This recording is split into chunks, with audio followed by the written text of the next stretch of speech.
Just for today, So, would what you brings you pretend to here be my today? son? Just passing through. An This place has great 86-year-old woman coffee. said It's those a local words standing favorite. in front of 6 Hells Angels We have to bikers. talk about Her this. hands were What is it? shaking You're so hard she scaring could me. barely We hold need to her leave. purse. Now. Her voice broke on the last No, word. Wolf, this is now! Every fork in the diner stopped midair. It's over! Every This mouth went means silent. nothing! She had no children, no family left who would protect her. And the man who was supposed to love her was 13 minutes away, coming to take everything she had left. So she walked straight toward the most dangerous men in the room, and she asked them to be her family. This is the story of Willa Greer, and it begins the way most acts of courage begin. Not with a battle cry, not with a plan, but with a quiet morning, a cup of coffee, and a pair of hands that would not stop shaking. It was just past 6 in the morning when Willa Greer came downstairs. The kitchen was the same as it had been for 61 years. The same pine cabinets Earl had built by hand. The same cast iron skillet hanging on the same hook beside the stove. The same crack in the linoleum near the back door that she had been meaning to fix since 1987 and had long since stopped meaning to fix at all. Some things you stop trying to change. Some things you just learn to love the way they are. She filled the percolator. She set it on the burner. She stood at the kitchen window and looked out at the yard the way she did every morning, watching the light come up slow and gold over the mountains, watching the long row of pine trees along the east fence begin to separate themselves from the darkness, branch by branch becoming real again. Earl had planted those trees. He had planted them the first winter they lived in this house in 1963, when the Montana wind came roaring down off the Rockies like something alive and angry, and Willa had told him, only half joking, that she was never getting out of bed again until spring. He had laughed. He had put on his coat and his boots, and he had gone out into that frozen ground with a post-hole digger and a flat of seedlings he had driven 40 miles to buy, and he had planted every one of them himself, working until his hands were bleeding through his gloves, because Willa was cold, and Earl Greer did not know how to respond to a problem except by solving it. That was 59 years ago. Those trees were 40 feet tall now. They had outlived him. Most things had. Willa looked at her hands on the countertop. They were shaking. Not the gentle, papery tremor of old age that she had learned to live with over the last decade. Something different. Something that came from deeper down, from a place below the body, from the part of a person that knows danger before the mind has caught up to it. She turned to the shelf above the refrigerator. Earl's photograph was there where it had been since the week after his funeral.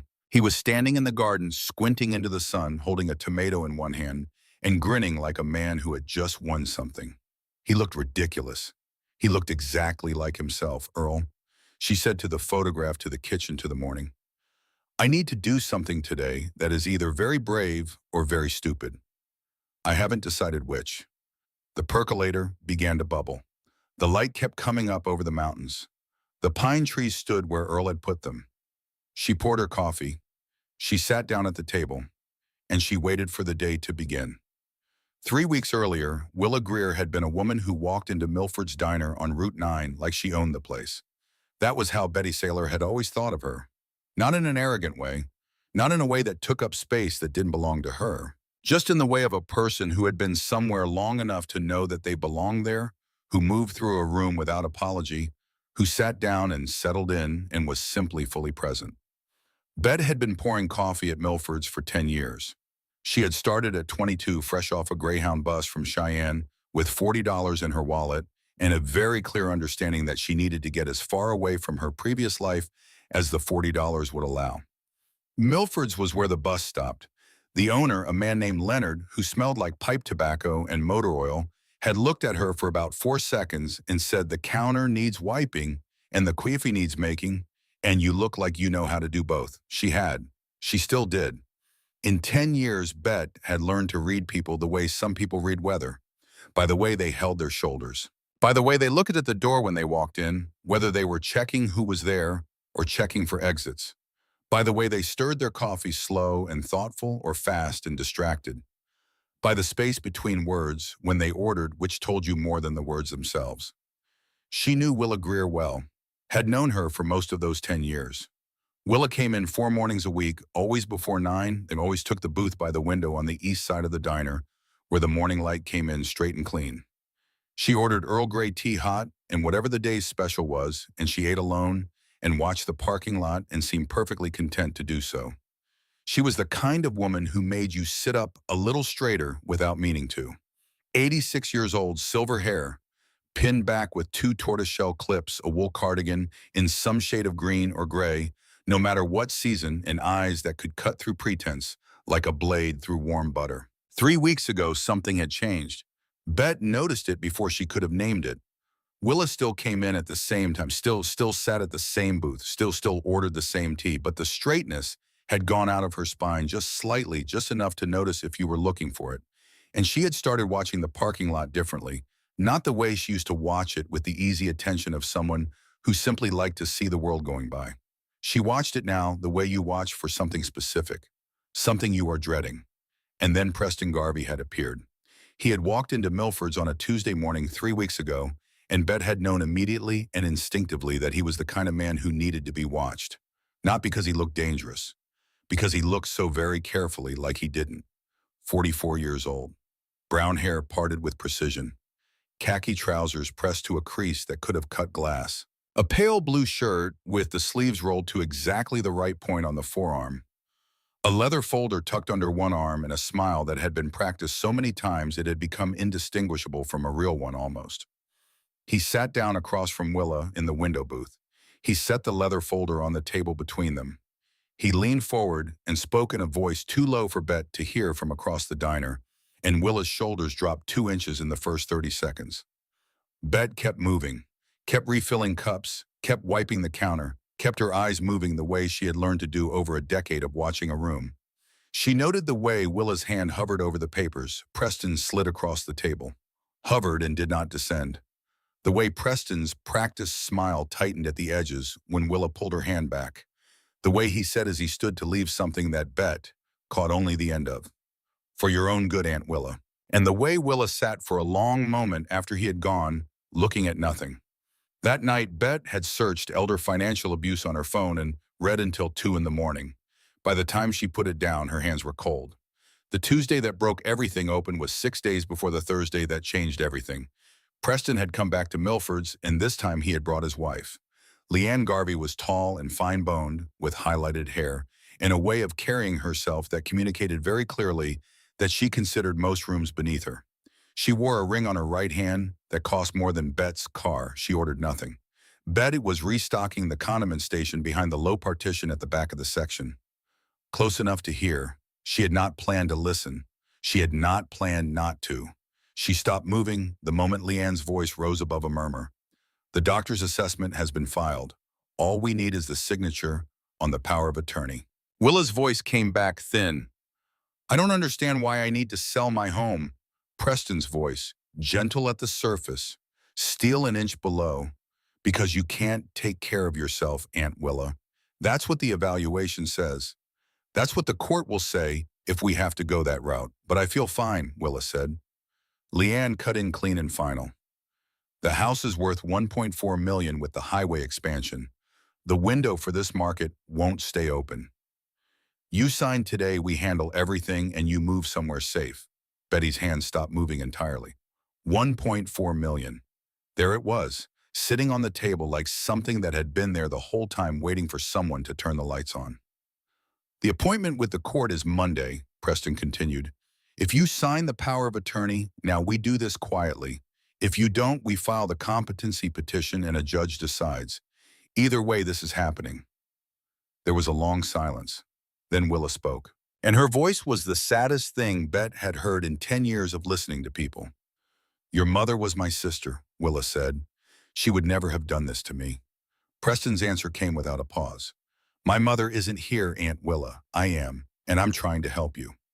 Betty heard the folder close, heard the chairs push back, heard footsteps, and then she heard Willa crying.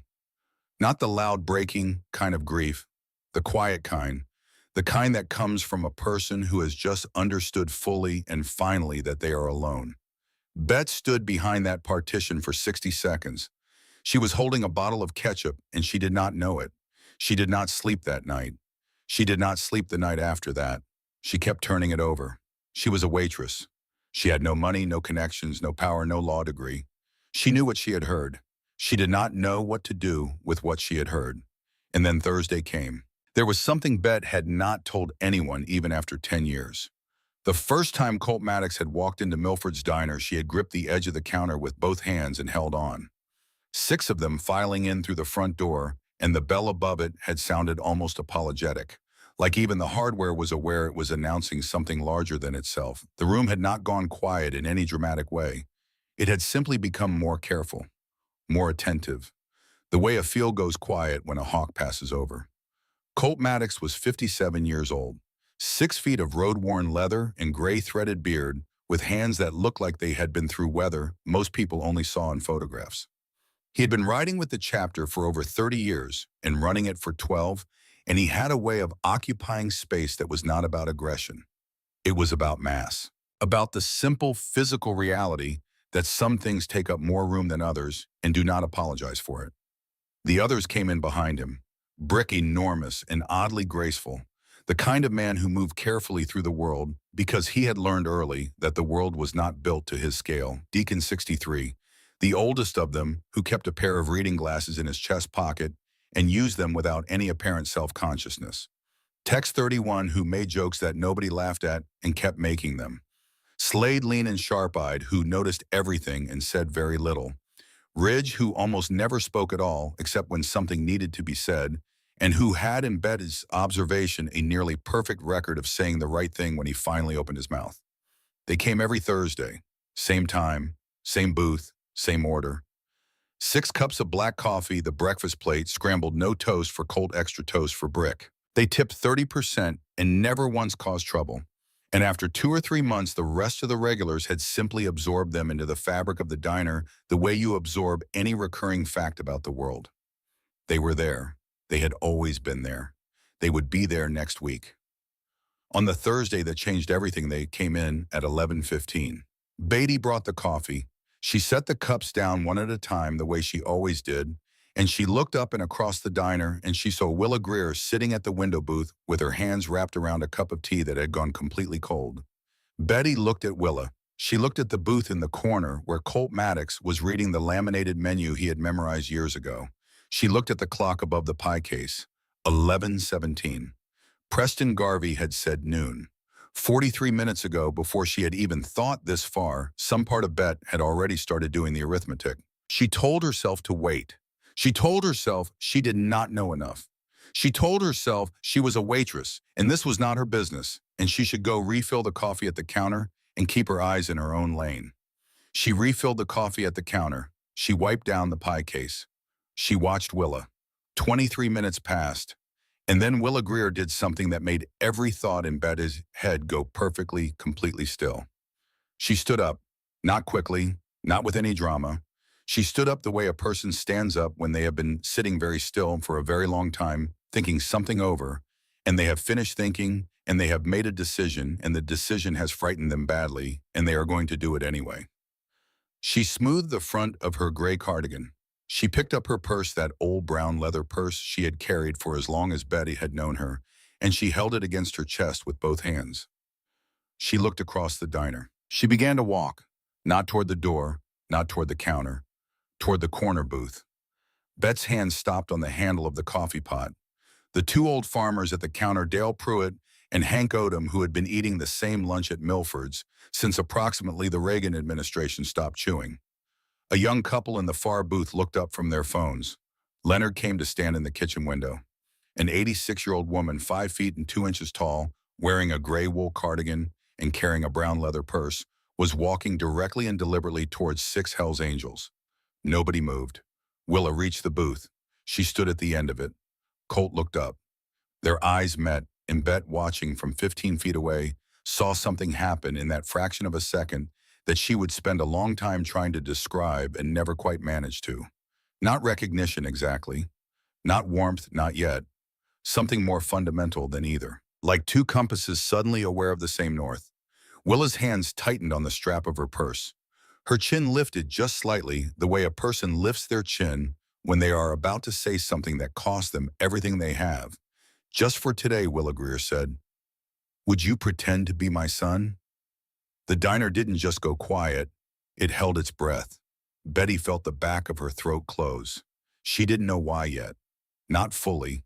She only knew that she was watching something that would matter, that was already mattering, that had the weight of something real and rare and unrepeatable. Colt Maddox looked at Willa for a long time. His face did not change, but something behind his eyes shifted. Something deep, something that had been very still for a very long time and was only now beginning carefully to move. He said one word. Well, it was not cold. It was not dismissive. It was the voice of the man who needed to understand before he acted, who had learned the hard way that there were things you could not undo once they were in motion, and who was not willing to put anything in motion until he knew what he was dealing with. Willa's chin trembled. She held onto her purse like it was the only solid thing left in the room. My nephew is coming today, she said. He is going to make me sign papers that give him my house. The home my husband built with his own hands. The home I have lived in for 61 years. She paused, swallowed. He has a doctor who says I'm losing my mind. He has a court date set for Monday, and I have no children, no family left who will stand next to me and say that this woman is not alone. She looked at Colt, not around him, not at the table or her hands or the floor. Directly at him, into him. You are the most frightening man I have ever seen in my life, she said. And right now, that is exactly what I need. The booth was silent. Colt held Willa's gaze. 1 second. 2. Then he looked at his brothers and something passed between the 6 of them. No words. No signals that Betty could see. Just a current, something that moved through the air between them, like electricity through a circuit, a decision made in a language that existed only inside that particular brotherhood. Colt slid over in the booth. He placed his open hand on the vinyl seat beside him. What kind of son, he said slowly, lets his mother stand? Willa's knees buckled. Brick was out of his seat before she had gone an inch. He caught her elbow with a gentleness that seemed impossible coming from hands that size, steadied her, guided her into the booth beside Colt as carefully as you would handle something irreplaceable. Easy, Ma, Brick said. We got you. Willa sat. Her small frame against Colt's massive one should have looked absurd. It looked like the safest arrangement of bodies Bet had ever seen. Thank you, Willa whispered. Don't thank us yet, Colt said. He looked up at Bet, who was standing in the middle of the floor with a coffee pot she had completely forgotten she was holding. What does my mother like to eat? Betty blinked. She understood what was happening. She understood her role in it. Your mother, she said, and her voice was steady, which surprised her, loves lemon cake and Earl Grey tea. Hot, not lukewarm. Then that's what she gets, Colt said. Put it on my tab. You don't have a tab. I do now. A crack of laughter broke through Willa's tears. Small and broken and completely real. Bet turned toward the kitchen. She did not go straight there. She detoured past the corner booth, leaned down close to Colt's ear, and she told him. All of it. The nephew, the wife, the papers, the power of attorney, the doctor's report, the house worth $1.4 million. The court date on Monday. Every word she had overheard, every detail she had been carrying for 6 days like a stone in the center of her chest. Colt did not move while she spoke, did not blink. His face could have been carved out of the same granite as the mountains outside. When she finished, she straightened up and walked to the kitchen. Behind her, she heard Colt's voice very quiet. We are not leaving this booth. Not until this is done. She heard Deacon take his reading glasses out of his chest pocket and put them away. She heard Brick's knuckles crack under the table. She heard Slade lean forward and say something she couldn't quite catch, and she heard Ridge, who almost never spoke, say 2 words in a voice like a door closing. He won't. Bet put the lemon cake on a blue plate. She put the kettle on. She went back to the counter, and she waited. At 11:51, Colt checked his watch and said something to his brothers that Bet couldn't hear. She saw Tex stop fidgeting. She saw Deacon fold his hands on the table. She saw Slade's eyes go to the door and stay there. At 11:53, Colt took both of Willa's hands in his. Her hands disappeared inside his small white birds, swallowed by leather and scar tissue. When he walks through that door, Colt said, You don't say a word. Not one word. You sit right here next to me and you let us handle it. Can you do that? Willa nodded, then shook her head, then nodded again. I'm scared, she admitted. Good, Colt said. That means you're paying attention. But Willa, look at me. She looked at him. You walked up to 6 Hell's Angels and asked us to be your family. Do you know how many people would have done that? She shook her head. None, he said. No one else in this room would have done what you just did. A woman who does that is not weak. A woman who does that is the bravest person I have met in 30 years on the road. Willa pressed her lips together hard.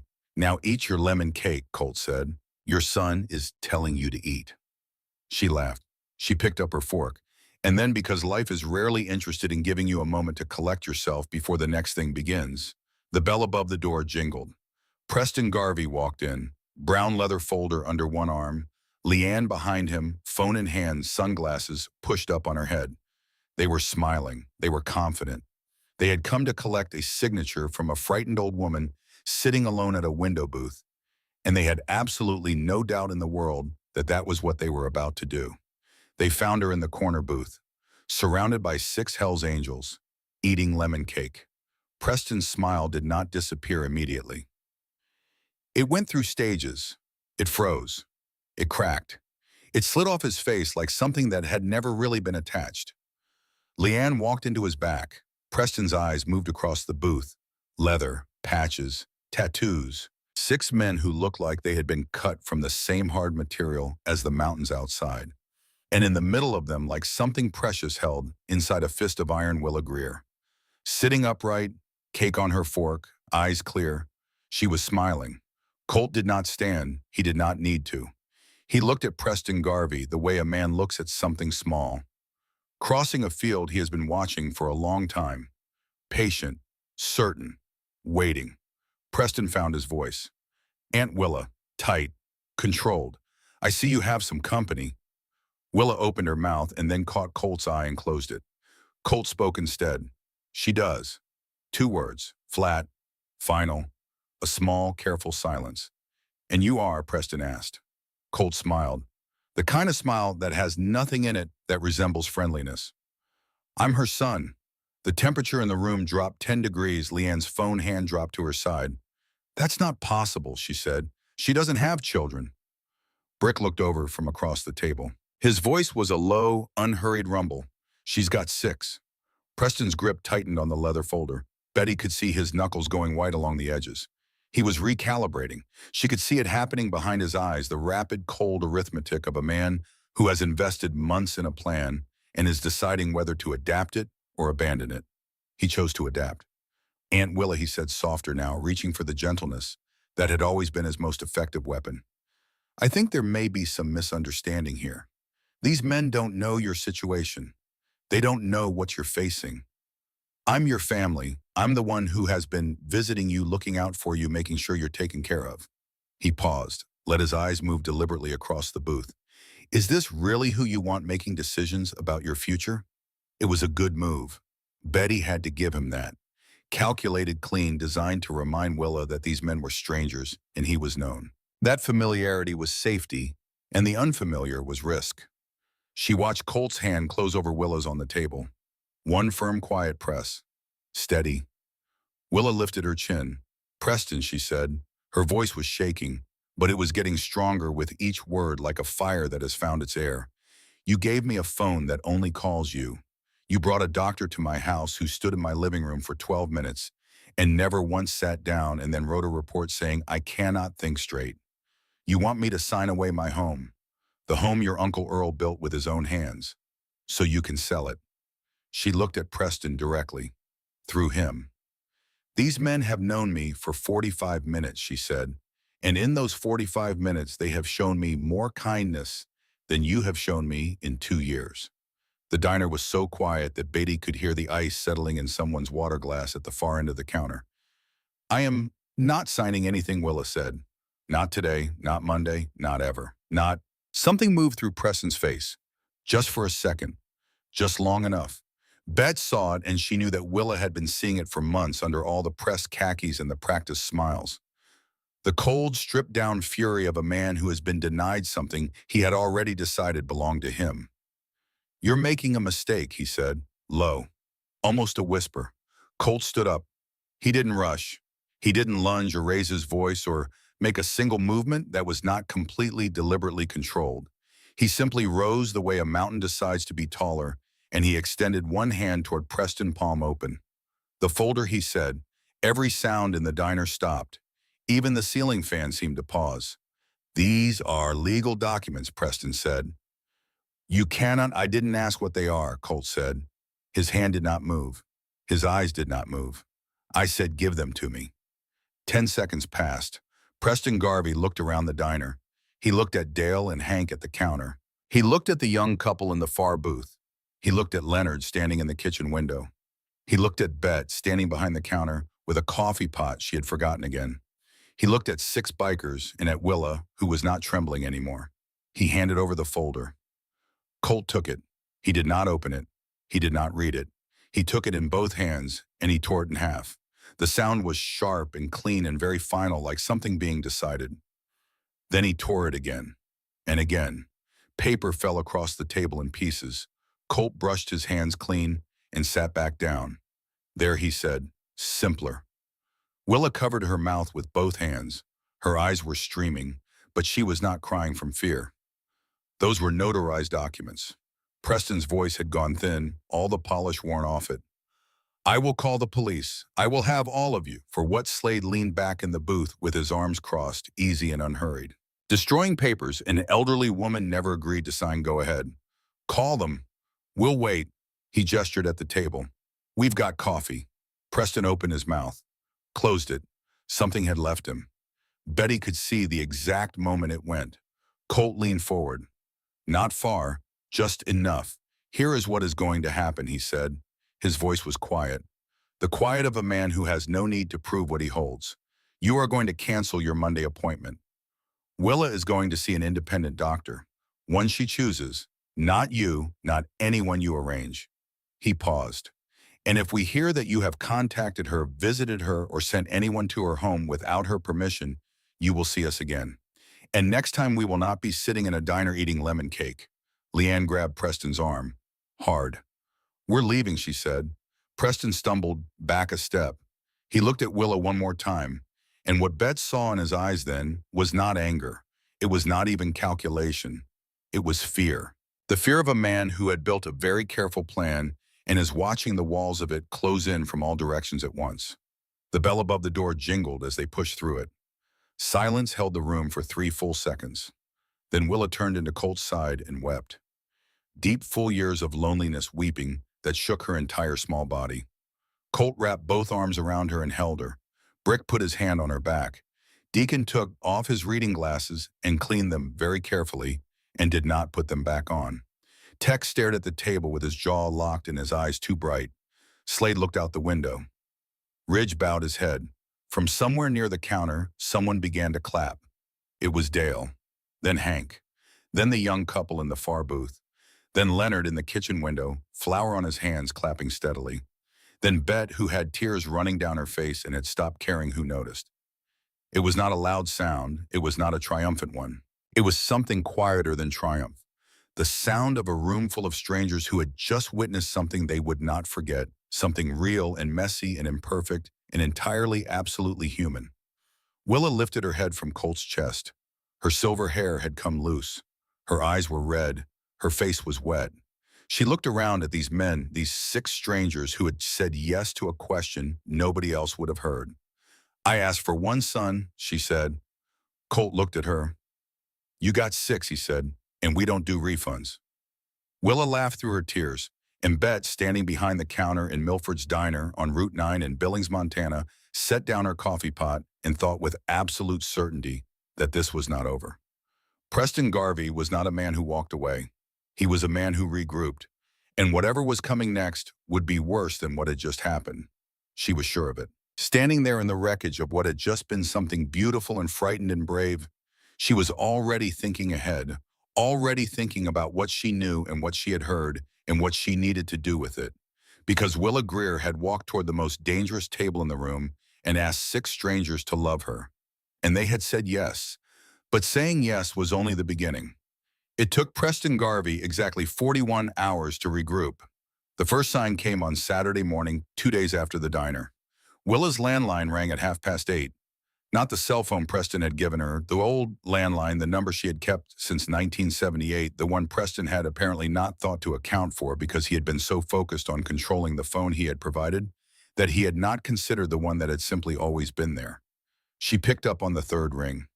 Breathing, Then a click, then silence. The second call came 90 minutes later. This time it was Leanne. The voice was warm in the way that certain things are warm on the surface and cold an inch below.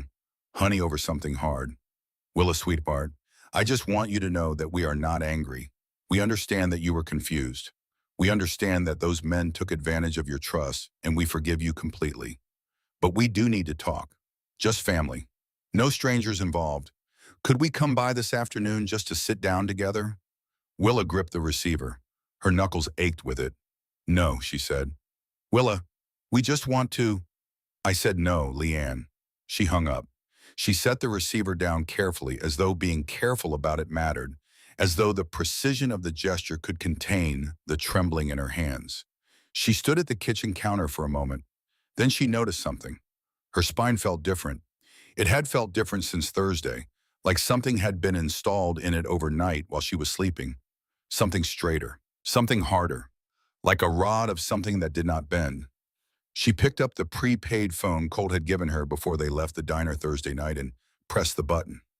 He answered on the second ring. Ma. One syllable. She had heard him say it 6 times now, and each time it opened something in her chest that she had believed was sealed. They called, she said. Leanne, she wants to come by today. A brief pause. Did you say yes? I said no. Good. Don't answer the landline again. She heard something shift in his voice, a decision being made. I'm sending Slade. You don't have to talk to him if you don't want to, but he'll be there. You don't have to do that, Colt. His voice dropped slightly, the way it did when he meant something completely and did not want any room for it to be misunderstood. Willa, a man who calls and breathes and hangs up is a man running a test. He's checking whether you're alone. Slade will be there in 20 minutes. She closed her eyes. Okay. Slade arrived in 18 minutes. He parked his Harley in the driveway, walked up to the porch, and sat down in Earl's old rocking chair, as though he had been sitting in it his whole life. He had a paperback novel and a thermos of coffee, and he settled into the chair the way a man settles into something he intends to occupy for as long as necessary. He nodded at Willa through the screen door. Morning, Ma. She pushed the door open. Have you eaten already? Ate, but I won't turn down toast. She made toast. 2 slices butter and the strawberry jam she had put up herself last August from the berries along the south fence. She brought it out on one of the blue flower plates, the ones she had started using again after too many years of saving them for occasions that never quite arrived. Slade took the plate the way you take something that has been offered with care. He ate. They sat together on the porch in the particular silence that exists between people who do not need to fill every moment with sound. Then a silver sedan appeared at the far end of the road. Slade set his coffee down. His posture did not change. Nothing about him changed visibly, but Willa felt the shift the way you feel a change in air pressure before weather arrives. The sedan slowed as it came close. Preston was driving. Leanne in the passenger seat. They pulled up alongside the mailbox and stopped. They sat there in the idling car, and they looked at the porch, and they saw Slade in Earl's rocking chair, and they saw the Harley in the driveway. Slade did not wave. He did not stand. He did nothing at all except look at them with the patient, steady attention of something that has decided it is not going anywhere. 30 seconds passed. The sedan pulled away. Willa let out a breath she had been holding since the car appeared at the end of the road. Thank you, she said. Slade picked up his toast. Nothing to thank. This is good jam. You make it yourself every August since 1974. He looked at the jar she had brought out with the plate. Well, he said, that's reason enough to be here. Willa smiled, and it reached her eyes. It had been reaching her eyes more often in the last 2 days than it had in the last 3 months. The following Monday arrived the way difficult days always arrive. Ordinary on the outside, the same light through the kitchen window, the same coffee, the same pine trees standing where Earl had put them. Slade drove her to Milford's for breakfast because she had asked him to and because he understood without being told that she needed to be somewhere that felt like herself that morning. They sat in the window booth. Bet brought the tea without being asked. The 3 of them existed together in the comfortable quiet of people who have been through something and come out the other side of it changed. Then Bet looked up at the sound of boots on the diner steps. She had been half expecting it. She had been half expecting some next move since Thursday, since the moment she had stood behind the counter and watched Preston Garvey's car pull out of the parking lot, and known with the certainty of someone who listens carefully to the world that he was not finished. Preston came in alone. No folder, no Leanne, no practiced smile. Just a man in a collared shirt sitting down at the counter as though he were a regular, as though he had a right to the space, as though Thursday had been a minor inconvenience that had since been processed and filed away. He ordered coffee, black. He stirred it for 20 minutes without drinking a single sip. Willa and Slade were visible from the counter. Preston did not look at them. He kept his eyes on his coffee cup and the surface of the counter and bet in the steady peripheral way of a man who was not watching but was watching everything. Bet kept moving, refilled cups at the far end, wiped down the pastry case, came back to where he was sitting. "You told them." She stopped. "Don't play stupid, Bet." His voice was calm, controlled. The kind of calm that is not the absence of anger, but the management of it, the deliberate, tight lid on something that would be genuinely dangerous if it got out. "It doesn't suit you. Those men didn't just happen to adopt an elderly woman. Someone with access told them what was happening, someone close enough to have heard things that were said in this diner." He turned on the stool. He looked at her directly. "That was you." Bet met his eyes. She felt the cold move through her stomach, and she let it pass through, and she answered him steadily. "I don't know what you're talking about." "Sure you don't." His jaw flexed. "Let me tell you something. You work in a diner. You make, what, $30,000 a year with tips if you're lucky. You have no savings of any significance, no assets, no family in this state. I know this because I checked." Bet's stomach dropped an inch. "You checked. I'm thorough. It's what I do. So let me be completely clear with you. If you have been making slanderous statements about me to those bikers or to anyone else in this town, I will file a defamation suit that will cost you more than you will earn in the next 10 years. I will make your life so expensive and so complicated that you will have no choice but to leave this job, this town, and whatever small life you have managed to build here." He took a sip of his coffee. Finally, like punctuation. "That is not a threat. That is a preview." He set a $5 bill on the counter. He stood up. He smoothed the front of his shirt. He walked out. Bet stood behind the counter for 60 seconds. The coffee pot in her hand had gone cold. Her pulse was loud in her ears. She was aware of Willa and Slade in the window booth, aware of the other customers at their tables, aware of Leonard in the kitchen window. She set the coffee pot down. She went to the back. She picked up her phone and she called Colt. Colt arrived at the diner in 12 minutes. He came alone, which surprised her. He sat in the corner booth, and she sat across from him, and she told him everything. Word for word, the way Preston had stirred his coffee without drinking it. The way he had said, "I'm thorough," like it was something he was proud of. The way he had put dollar amounts on her life with the precision of a man who had already calculated exactly how much it would take to make her stop. Colt listened without moving. When she finished, he asked one question. "Are you scared?" She thought about lying. She didn't. "Yes," he nodded. "Good," he said. "You should be, but here is what you need to understand. Men like Preston Garvey do not go after people who can fight back. They go after people who are isolated, people who are alone. Willow was alone. That was why he chose her.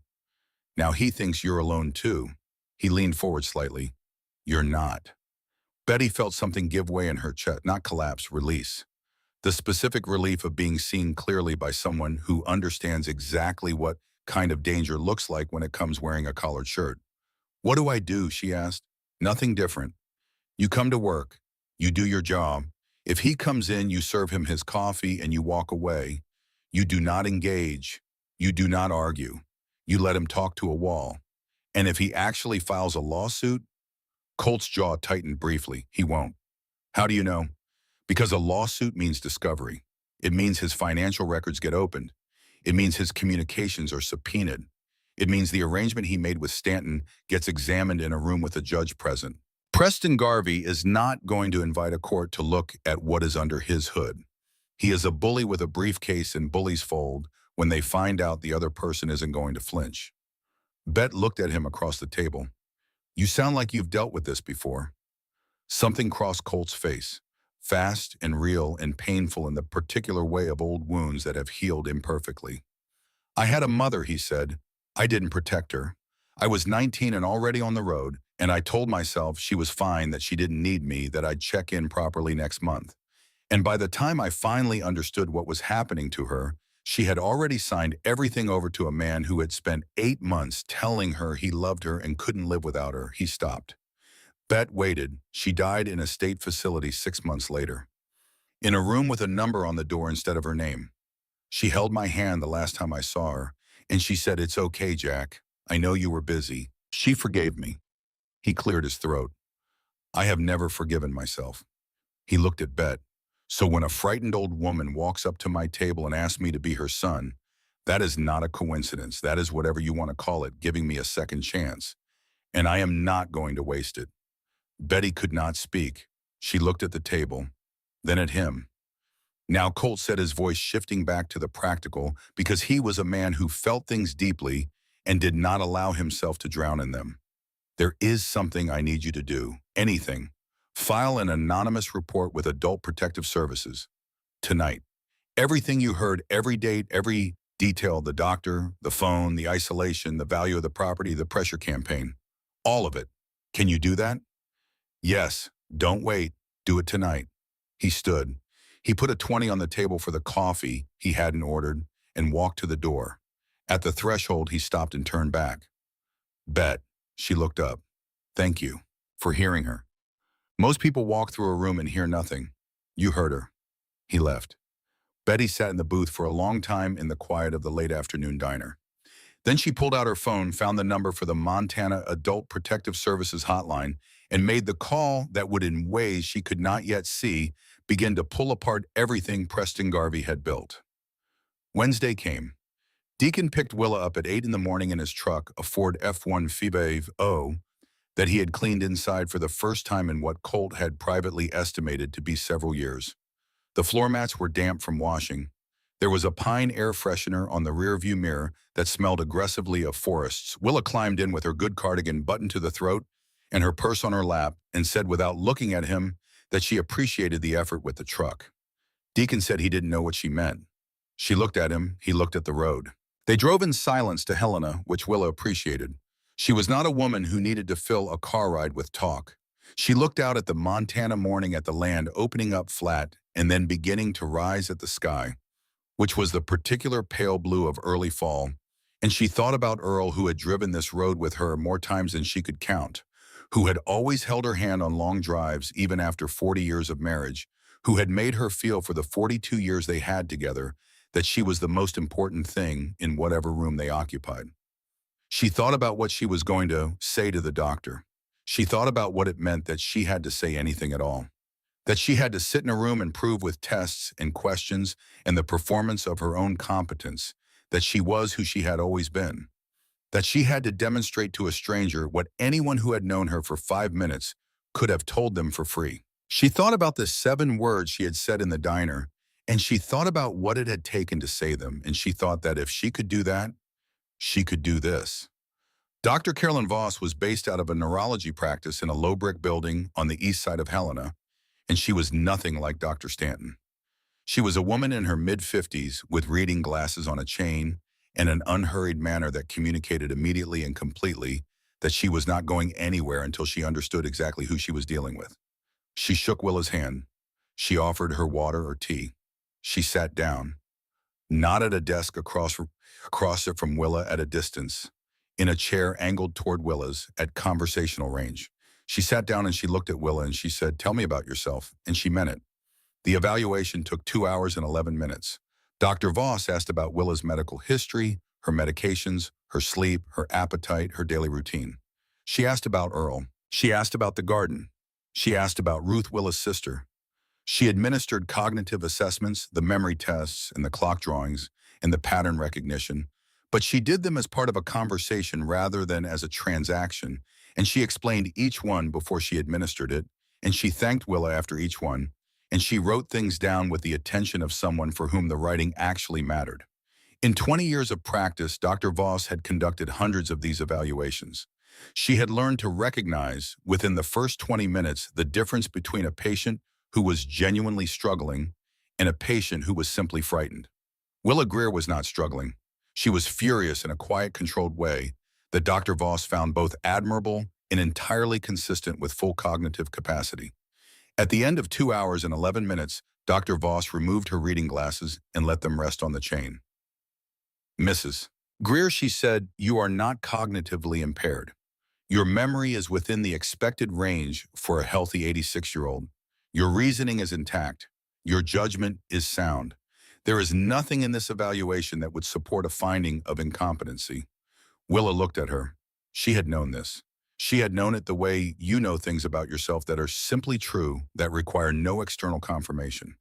But there is a difference between knowing something and being told it by someone with the authority and the thoroughness to mean it. I'm not losing my mind, Willa said. No, ma'am, you are not. Willa pressed her hand flat against her sternum. She closed her eyes. She held her breath for 3 seconds and then released it slowly. And in the release was 17 weeks of fear, 17 weeks of sitting in a diner watching a door, 17 weeks of holding her hands in her lap to keep them from shaking where anyone could see. She whispered something that Deacon, standing in the hallway outside, heard through the half-open door. Thank you, Earl. Dr. Voss had one more thing to say. She said it carefully with the precision of someone who understood the weight of what they were about to put into the room. Mrs. Greer, I have reviewed the evaluation filed on your behalf by a Dr. Rudy Stanton. I have serious concerns about his findings and his methodology. She paused. A 12-minute assessment conducted by a physician who did not sit down, did not review medical history, did not obtain collateral information, and did not perform a comprehensive cognitive battery does not meet any recognized standard of care for this type of evaluation. A legitimate cognitive assessment requires time, context, and the fundamental courtesy of treating the patient as a person rather than a formality. What Dr. Stanton filed does not reflect what I see in front of me today. Willa looked at her for a long moment. I think Willa said measured and careful that I may already have some help in that direction. Dr. Voss nodded. Good, she said. Keep it close. Deacon drove her home. Willa held the evaluation report on her lap the way she sometimes held Earl's letters, the ones from the early years before they were married, which she kept in the drawer of the nightstand on her side of the bed that was still her side even now. She held it like it was evidence of something, which it was. Evidence that she existed, that she was real and present and worth seeing, that someone had looked at her and seen a person instead of a transaction. Colt was waiting on the porch when they pulled in. He came down the steps as Deacon parked. He opened Willa's door and offered his hand, and she took it, not because she needed it, but because it was offered, and there is a difference. Deacon handed him the report. Colt read it standing on the porch steps, every word slowly with the report held in both hands. When he finished, he folded it with care and handed it back to Willa. Put it somewhere safe, he said. Somewhere Preston can't find it. Earl's gun's safe. In the basement. Colt looked at her. You remember the combination she gave him, the look of a woman who had heard a great many foolish questions in 86 years and had developed a face for them. June 14th, 1963. I think I can manage. He almost smiled. Almost. Go put it away, Ma. She went inside.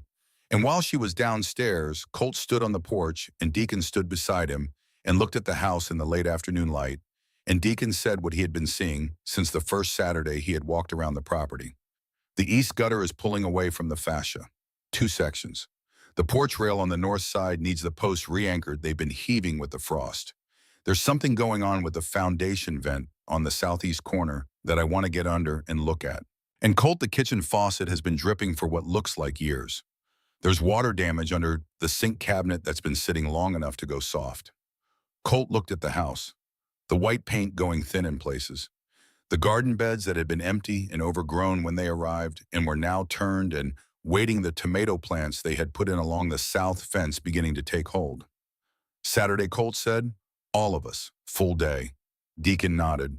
Then he said something he had been holding back since the drive back from Helena. Colt, that report Stanton filed, Voss said it was inadequate and she was being professional about it. If he fabricated a medical evaluation for Preston, that is not just malpractice. That is a crime, I know. So what do? We let Betts' report do the work it was designed to do. APS investigates. They pull Stanton's records. They find the connection to Preston, and when they do, it unravels on its own. He looked at Deacon. And if it doesn't unravel fast enough, then we pull the thread ourselves. That night, Slade's phone buzzed in the kitchen while Willa was washing the supper dishes. Slade read the message. He read it again. He set the phone face down on the counter and looked at it for a moment, the way a man looks at something he needs to think about before he speaks. He went to find Colt, who was on the porch. He told him quietly away from the kitchen window. Preston had filed a new competency petition that morning. Not with the county court, with the district court in Billings, a new judge. Someone who had never heard Willa's name, never seen what had happened in the diner, knew nothing about any of it.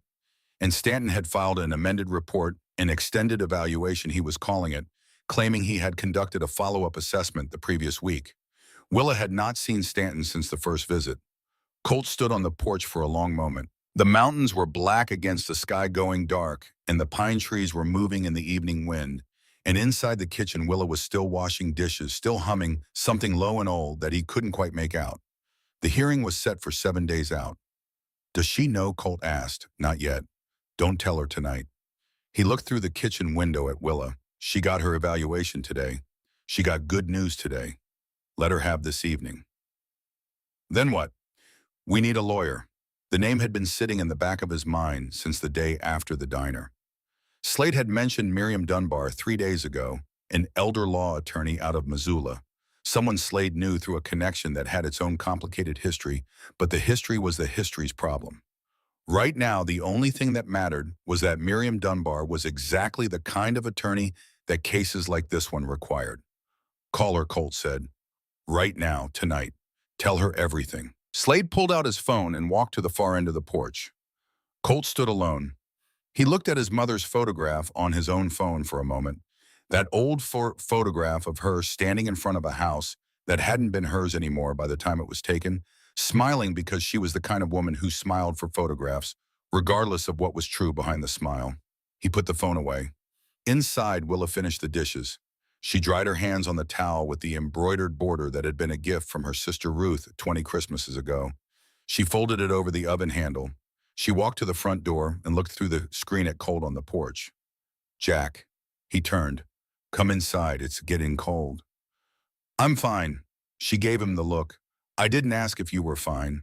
I said come inside. He came inside. She handed him a slice of lemon cake on one of the blue flower plates and pointed at the kitchen chair. And he sat down. She sat across from him. And neither of them said anything about Preston or Stanton or the 7 days ahead, because some silences are strategy and some silences are just two people sitting in a kitchen they both know is worth fighting for. Slade came back inside 8 minutes later. His face said everything before he spoke. Miriam's in, he said. She said if a doctor is fabricating competency evaluations, she will take this case for free and she will enjoy every second of it. For the first time since Slade's phone had buzzed, Colt's shoulders dropped half an inch. When can she meet Willa Monday? She'll drive up from Missoula. Good, Colt looked at Willa, and we don't tell her about the new petition until Miriam is here. She needs to hear the bad news and the good news at the same time. Willa looked at him, then at Slade. She was not a woman who missed much. There is more bad news, she said. It was not a question. Colt looked at her steadily. There is, and it will keep until Monday. Tonight, you're going to finish your lemon cake and get some sleep. Willa held his gaze for a moment. Then she picked up her fork. You're very bossy for someone who isn't actually my son, she said. He almost smiled again. He was getting better at almost smiling. I'm learning from the best, he said. Saturday came in cold and clear. By 7 in the morning, 6 Harleys and Deacon's battered truck were parked in Willa's driveway. Colt had brought a full set of tools in a canvas bag. Brick had driven to the lumberyard at 6 and loaded the truck bed with new porch boards, deck screws, and 2 sections of gutter with the brackets to hang them. Tex had brought a push mower he had borrowed from his neighbor. Slade had paint white to match the original and a half-dozen brushes. Ridge had said nothing about what he was bringing and arrived with a complete set of electrical tools and a voltage tester that told its own story about where he expected the morning to go. Deacon went straight to the kitchen.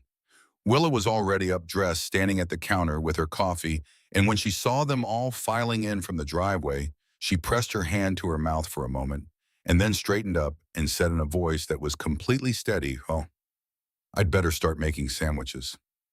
They worked through the morning in the easy coordination of men who had been doing difficult things together for a long time. Brick went under the porch on his back in the cold mud and spent 2 hours pulling out rotted boards and replacing them from below, handing the old wood out through the gap and installing new planks with the focused patience of a man who understood that some things had to be done from underneath. The sound of his work came up through the new boards like a heartbeat, steady and unhurried. Deacon reattached the gutter section by section, up and down the ladder, with the measured economy of a man who did not waste a movement refastening the brackets to solid wood and checking the pitch with a level he kept in his shirt pocket. Text mode. The lawn had been unmowed for longer than it should have been, the grass gone thick and matted, and the push mower fought him on the corners. He fought back. By 10 o'clock, the lawn was cut, and Tex was sweating and had grass stains from his knees to his boots and looked approximately satisfied. Ridge went directly to the electrical panel with his voltage tester. He found 3 outlets with grounding issues and a junction box in the basement that had been improperly connected for what looked like years. He fixed each one without comment, leaving only the faint smell of electrical contact cleaner as evidence of where he had been. Slade sanded the porch rails from one end to the other, working with fine sandpaper and a sanding block getting into the corners where the old paint had built up over decades of Montana winters. When the rail was bare and smooth, he primed it and stood back and looked at it with the critical attention of someone who would not apply paint to something that was not ready to receive it. Colt went to the kitchen. He lay on his back under the sink for 40 minutes.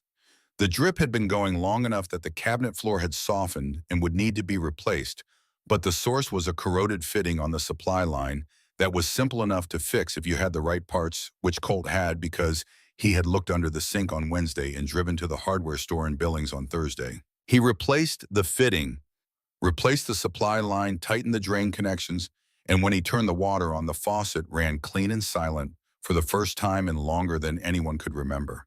He pushed himself out from under the cabinet and sat up and looked at the kitchen. The old pine cabinets Earl had built, the cast iron skillet on its hook, the crack in the linoleum near the back door, the shelf above the refrigerator where Earl's photograph stood. Then he stood up and went out to the garden. The beds along the south fence had been cleared when they planted the tomatoes 3 weeks ago, the old dead stalks pulled and the soil turned. The plants had taken hold. They were small, still just a few inches of green above the dark soil, but they were there. They had rooted. They were going to grow.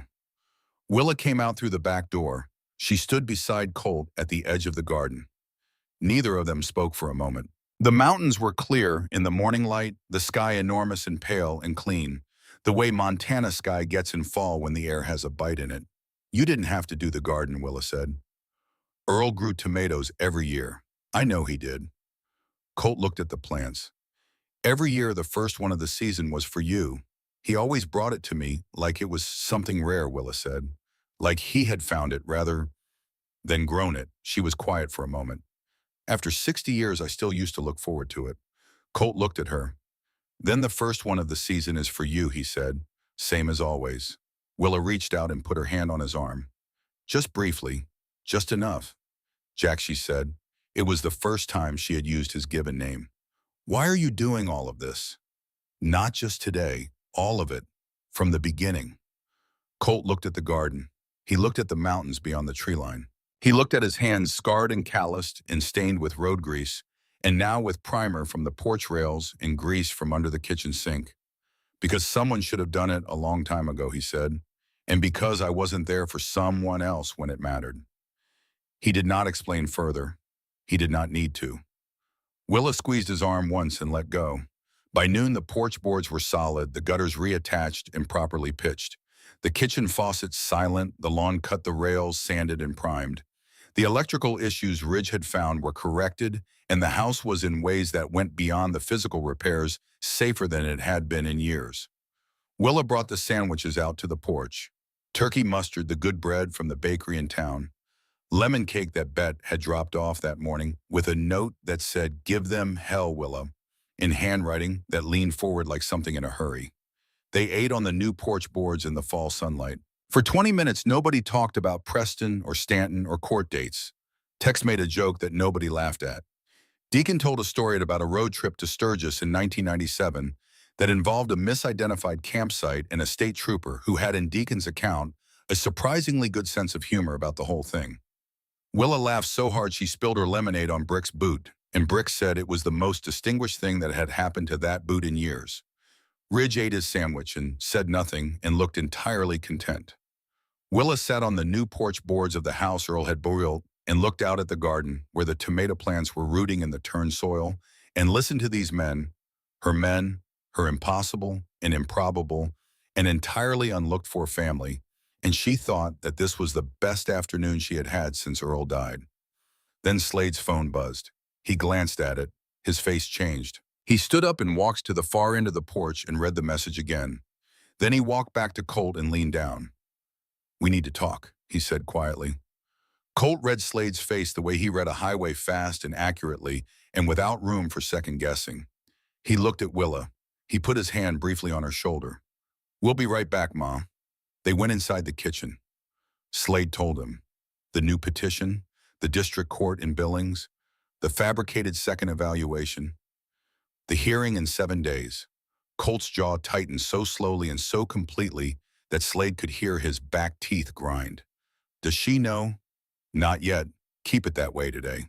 He looked toward the porch, toward the window where Willa was visible, eating the last of her lemon cake, talking to Brick about something that was making both of them laugh. "She had this afternoon. She earned it." He looked at Slade. "But tonight we call Miriam Dunbar." They went back to the porch. Willa looked up when Colt sat down beside her.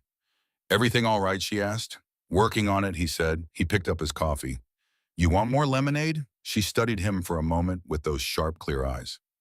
"No," she said, "but I want you to tell me what Slade just told you, and I want you to tell me before the day is out." Colt looked at her. He nodded once. "Tonight," he said. "We'll talk tonight." She held his gaze.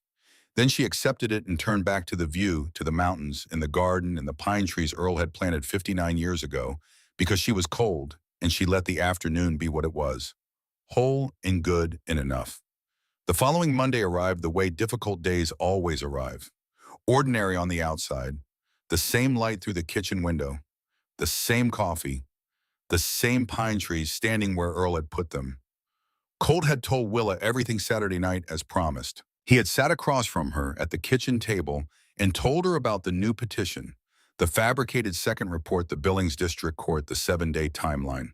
He had told her about Miriam Dunbar and that she was driving up from Missoula on Monday. He had watched Willa's face go white and then resolve the way it always resolved into something harder and quieter than the fear that had preceded it. She had asked one question. "Is there anything he can do that we can't answer?" Colt had thought about it honestly. "Not anymore," he said. Willa had nodded and gotten up and made them both tea, and they had sat together in the kitchen until late, not talking about Preston, talking about Earl, and about Colt's early years on the road, and about the summer of 1987, when Willa had grown so many tomatoes, she had given them away to half the county and still had more than she could use. Ordinary things. The kind of things that remind you who you are when someone has been working very hard to make you forget. Miriam Dunbar arrived at 10:30 in a silver Subaru that had seen the kind of mileage that accumulates when you spend 20 years driving to courthouses across the state of Montana. She parked behind the Slade's Harley, sat in the car for 30 seconds, and got out. Colt was on the porch. "You're Miriam Dunbar," he said. "I am," she said. "And before you ask, I am here for Willa. Not for Slade, not for whatever history any of us have, not for anything except what is happening to that woman inside this house. Are we clear?" Something shifted in Colt's expression. Not quite a smile. The acknowledgement of something that might become one. "We're clear," he said. "She's at the kitchen table." Willa was sitting where Miriam had expected to find her, at the center of her own world, in the kitchen Earl had built, with her hands wrapped around a cup of tea and Dr. Carolyn Voss's evaluation report laid out on the table in front of her like a map she had been studying for guidance. Miriam extended her hand. "Mrs. Greer, I'm Miriam Dunbar. I'm an elder law attorney and I would like to represent you. There would be no cost to you, none whatsoever." Willa took her hand, held it for a moment, studied her face with those sharp, clear eyes that had not softened 1 degree in the weeks since everything had begun. "Why would you do that?" Willa asked. Miriam sat down across from her. "Because I have spent 20 years fighting men like your nephew," she said. And because when a doctor fabricates a medical evaluation to strip an elderly woman of her home and her autonomy, that is not only your problem, Mrs. Greer, that is everyone's problem. If Rudy Stanton did this to you, he has done it to others. I want to stop him. She paused. I want to help you stop him. Willa looked at her for a long time. The measuring, unhurried look of a woman who had lived long enough to know the difference between people who meant what they said and people who had simply learned to say it convincingly. I like you, Willa said. Good, Miriam said, because I have something to tell you that you are not going to like. Willa's hand tightened around her teacup. Miriam told her everything. Preston's new petition filed with the district court in Billings. The new judge who had never heard Willa's name. Stanton's amended report, the fabricated second evaluation claiming a follow-up assessment that had never occurred. The hearing date now continued pending APS review, but still real, still on the books, still coming. Willa listened without interrupting. Her face went white, then something past white, something that was the particular color of a person absorbing the full weight of what has been done to them.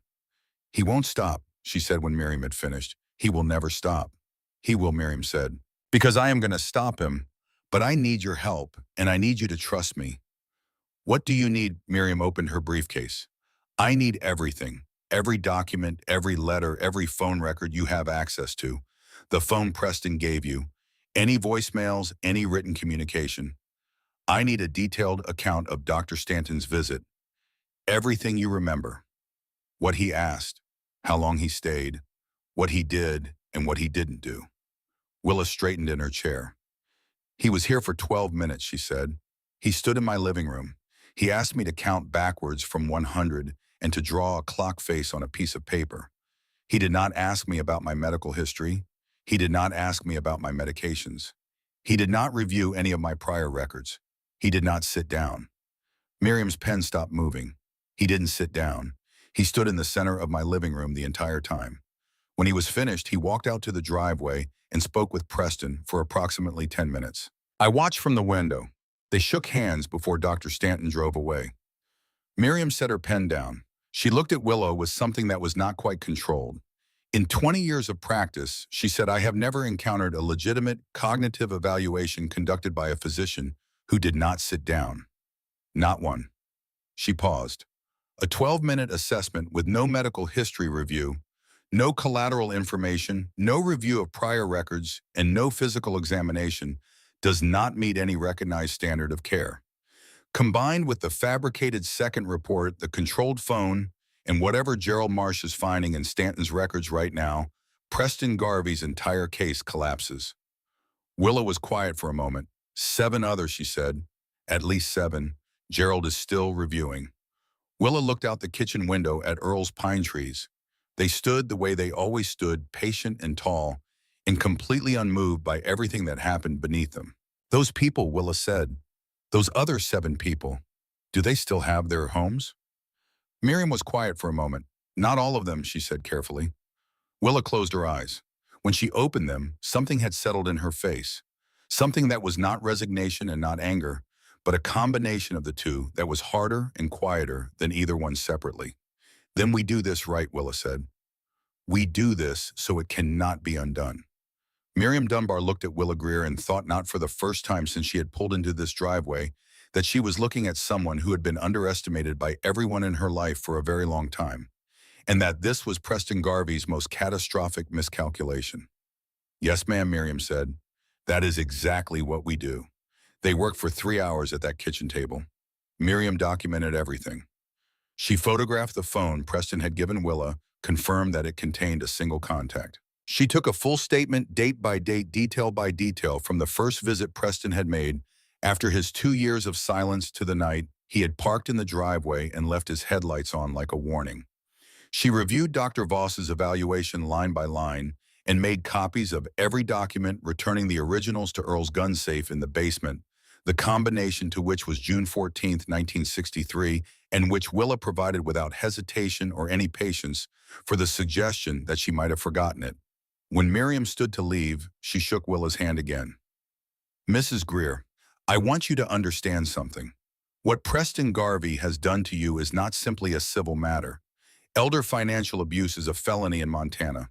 If Gerald Marsh's investigation finds what I believe, it is going to find Preston will not only lose this case, he will face criminal charges.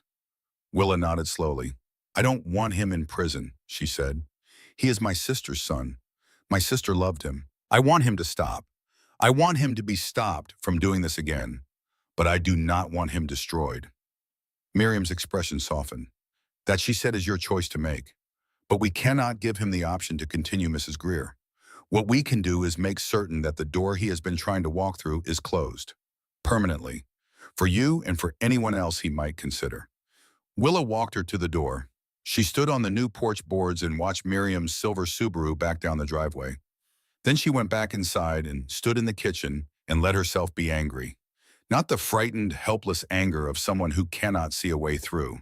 The clear, focused anger of someone who finally can. She looked at Earl's photograph on the shelf. He tried to take this house, Earl, she said. Your house, the one you built, the one you planted those trees for. Her voice was steady. He is not going to get it. She picked up Colt's phone and pressed the button. He answered in 2 rings. Ma, we have a lawyer, Willa said, and she's angry. I think that's good. A pause, then Colt's voice warmed in the particular way it had become over the weeks. It's very good. I'm angry too, Willa said. I know, Colt said. Hold on to it, I intend to, she said. Now, are you hungry? Because I made soup and I am not letting it go to waste. The call came on a Wednesday morning and it came to the right person. Gerald Marsh had been with Adult Protective Services for 11 years. He had worked out of the Billings field office for 9 of those 11 years, and in that time, he had seen financial abuse dressed up in every costume it owned. He had seen it wearing the face of a loving spouse. He had seen it wearing the face of a trusted neighbor.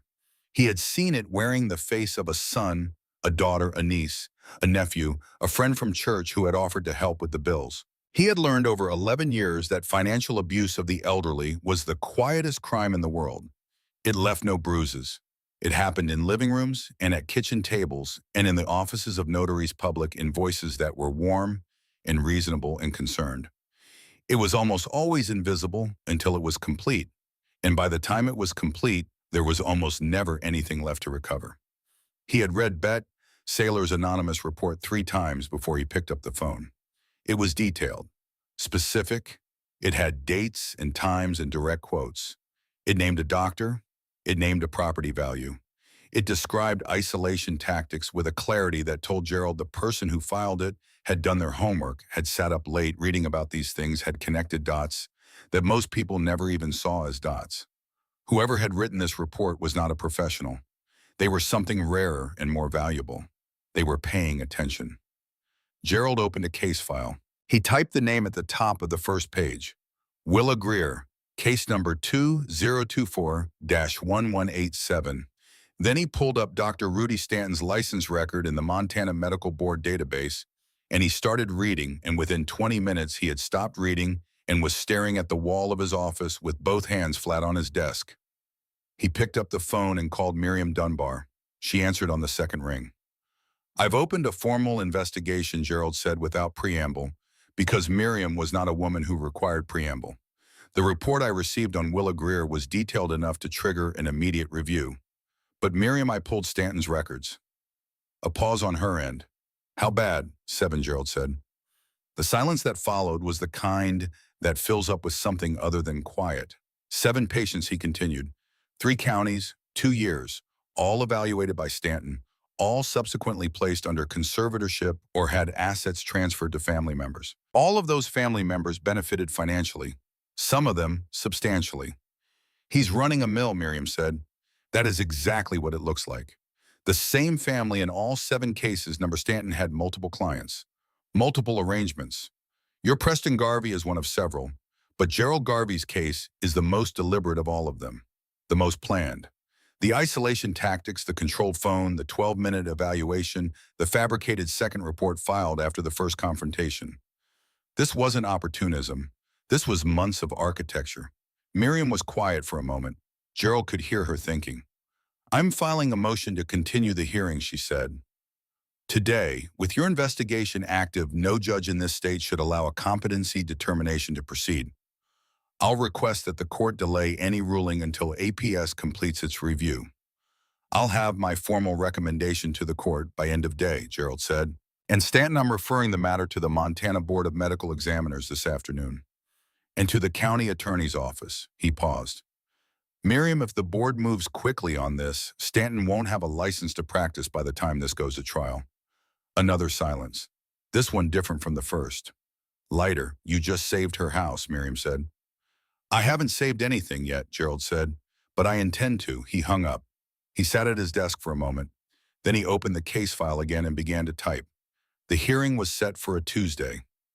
Willa woke before 5 that morning. She did not need an alarm. She had not needed one in decades. She lay in the dark for several minutes in the bed she had slept in for 61 years in the room at the top of the stairs that Earl had framed with his own hands, listening to the house breathe around her, the small familiar sounds of it, the tick of the baseboard. Heat, the distant sound of Slade moving around in the kitchen below.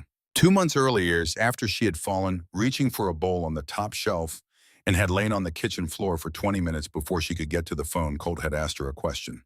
He had asked it carefully, sitting across from her at the kitchen table with her hands in his, looking at her the way he had looked at her since the beginning, directly without flinching, without the patronizing softness that people reserve for the very old, as though the very old had lost the capacity for direct address. He had asked her if she would consider letting Slade move into the spare bedroom. She had said she would think about it. She had thought about it for 2 days. She had talked to Slade, who had sat on the porch with her, and explained that he was a light sleeper and a decent cook and the only member of the chapter who cleaned up after himself, and who had listened without interrupting when she explained that she snored, and who had replied that he had shared a tent with Brick on 17 separate occasions, and she did not know what snoring was. He had moved in on a Thursday. He had put his boots by the back door and his jacket on the hook and his toothbrush in the bathroom cup beside hers. 2 toothbrushes. Such a small thing. The difference between alone and not measured in plastic and bristles. She got up. She put on her good cardigan, the dark blue one she saved for occasions. She went downstairs. Slade was already up. There was coffee made and toast on the counter, and he looked at her when she came in and said, "You look like someone who is about to win something." And she said, "I look like someone who is 86 years old and has had enough." And he said same thing and handed her the coffee. Colt arrived at 7. Brick and Deacon came together in Deacon's truck. Tex and Ridge came on their bikes. They filled the kitchen the way they always filled it, large and solid, and slightly too much for the space, and somehow exactly right for it anyway. They drove to the courthouse in Billings in 2 vehicles. Willa rode with Colt and Slade. She sat in the back seat with Earl's photograph in her lap because she had taken it down from the shelf that morning and put it in her bag, and she was not going to pretend she hadn't. The courthouse was a square brick building on a block that had not changed much since Willa was young. She had been inside it twice before. Once when Earl died and there were estate matters to settle. Once when Ruth, her sister, had needed a notary for something Willa could not now remember. Both times she had walked in as herself, a person was standing, a person with a name. She walked in that way again now. The courtroom was smaller than the ones on television. The ceiling was lower, the wood was darker, but it had the same quality that all courtrooms have: the weight of all the things that had been decided in it, the accumulated gravity of outcomes of lives redirected, of the irreversible made legal. Willa sat at the table beside Miriam. Colt sat directly behind her. She could feel him there without turning around. Deacon was beside Colt. The others were in the row behind. Preston and Leanne sat at the opposite table with a man in a gray suit who was Preston's attorney and who had until this morning believed he was going to win. The judge was a woman named Hargrove, 60 years old, with wire-rimmed glasses and the deliberate manner of someone who had heard every version of every story and was not interested in being manipulated by any of them. Miriam presented the case with the efficiency of someone who had been building it brick by brick 4 weeks and knew exactly where every piece fit. She presented Dr. Carolyn Voss's evaluation. 2 hours and 11 minutes. Comprehensive. Clean. She presented Dr. Stanton's evaluation. 12 minutes. No medical history, no collateral information, no sitting down. She presented the phone Preston had given Willa, programmed with a single contact. She presented the phone records showing the pattern of calls, all incoming from Preston, no outgoing possible to anyone else. She presented Gerald Marsh's preliminary findings. 7 other patients, 3 counties, 2 years. A pattern so consistent and so deliberate that it could not be attributed to anything except intention. Bette Saylor testified. She sat in the witness chair wearing the dress she kept for occasions that mattered, and she spoke carefully and precisely about what she had heard, what she had seen, what she had understood, and what she had done about it. Her voice did not shake. Not once. Then Miriam said the plaintiff would like to call Willa Greer. Willa stood. She walked to the witness stand. She sat down. She looked out at the courtroom, at the faces there, at Preston's face across the room, at Colt's face in the second row, steady and present as a fixed point. Judge Hargrove looked at her over the wire-rimmed glasses. Mrs. Greer, please tell the court, in your own words, about the home at the center of this proceeding. Willa folded her hands on the railing. My husband, Earl Greer, built that house in 1963, she said. He built it himself. He poured the foundation, and he framed the walls, and he finished the floors, and he built the kitchen cabinets out of pine that he milled himself from trees he had cleared from the eastern edge of the property. He planted a row of pines along the east fence that first winter we lived there, because I told him I was cold, and by the time he was finished planting them, his hands were bleeding through his gloves, and he came in and showed them to me like they were something he was proud of. She paused, not because she had lost her composure, because she wanted the room to sit with it for a moment. Earl died in 2005, she continued. He had a heart attack in the garden in July. He was holding the first tomato of the season when he went down. He grew a garden every year of our marriage. Every year he brought me the first tomato of the season like it was something precious. I found him that afternoon and he looked peaceful, and I have been grateful for that every day since. The courtroom was very quiet. I have lived in that house for 61 years, Willa said. I know every sound it makes and every season it wears. I know which floorboard creaks near the top of the stairs. I know how the kitchen fills with light on a clear December morning. I know where Earl's initials are scratched into the back of the pantry door when he was testing a chisel in 1971 and thought I wouldn't notice. She looked directly at Judge Hargrove. My nephew Preston has not visited me in any meaningful way for 2 years. He appeared at my door several months ago with a leather folder and a doctor I had never met.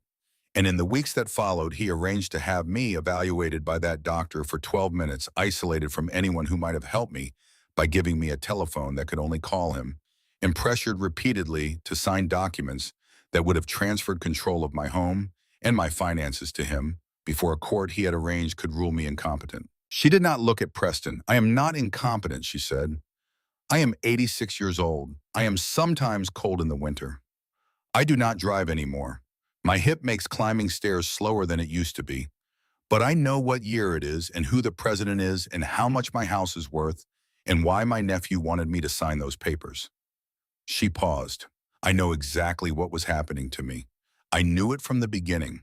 What I did not have was someone willing to stand beside me and say so. She looked at Colt. Just for a moment, I found that she said, in the most unlikely place I could have imagined. She turned back to Judge Hargrove. I would like to keep my home, she said simply, the home my husband built, the home I have lived in for 61 years. I am asking this court to let me do that. She folded her hands again and waited. It was at this moment that Preston's attorney received a notification on his phone. He read it once. He read it again. He set the phone face down on the table in front of him and looked at Preston, and whatever was on his face in that moment was not the expression of a man preparing to continue an argument. Miriam, who noticed everything, noticed this. She leaned toward Willa and said very quietly, something just happened on their side. What had happened was this. At 10:47 that morning, the Montana Board of Medical Examiners had issued an emergency suspension of Dr. Rudy Stanton's medical license pending a full investigation into 7 counts of fraudulent medical evaluation and 5 counts of elder financial abuse facilitation. Every evaluation Stanton had conducted in the previous 3 years was under review. Every document bearing his signature was as of that moment legally compromised pending the investigation's outcome. Preston Garvey's entire case rested on 2 documents. Both of them bore Stanton's signature. Both of them were, as of 10:47 that morning, worth exactly nothing. Preston's attorney leaned over and said something in a low voice. Preston went very still. The color left his face in a way that happened too quickly and too completely to be controlled. Leanne put her hand on his arm.